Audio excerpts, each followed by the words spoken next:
और बटन इधर। ও আচ্ছা, তুমি যাইছো আমি তো আর জানি না। এবার তুমি ডিসকানেক্ট করে আমি জানি না দেখে লও এটা বানাও। তোমার তোমার দিয়ে বানায় কে আছে হ্যাঁ?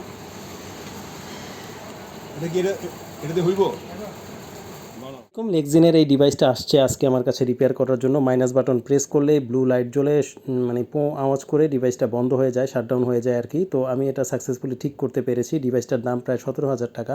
আরেকটা বিষয় হচ্ছে যে এই ডিভাইসটা আমি প্রথম পেলাম যেটার মধ্যে আইসির কোনো নাম্বার নাই। চাইনিজরা লেজার কাটিং দিয়ে এটাকে উঠিয়ে ফেলেছে নাম্বারগুলো, হয়তোবা এটা যাতে কপি হতে না পারে এই জন্যই ওটা করেছে। আপনারা এখন দেখতে পাচ্ছেন ভিডিও গান ছেড়ে আমি যখন ভলিউম মাইনাস দিচ্ছি এখন কিন্তু অফ হচ্ছে না। আর ভিডিওর প্রথম অংশে আপনারা দেখতে পাবেন আমি যখনই মাইনাস বাটনটা প্রেস করি ব্লু লাইট জ্বলে এটা বন্ধ হয়ে যায়। তো আলহামদুলিল্লাহ এই ডিভাইসটা আমার কাছে প্রথম এসেছে এবং সাকসেসফুলি রিপেয়ার ডান।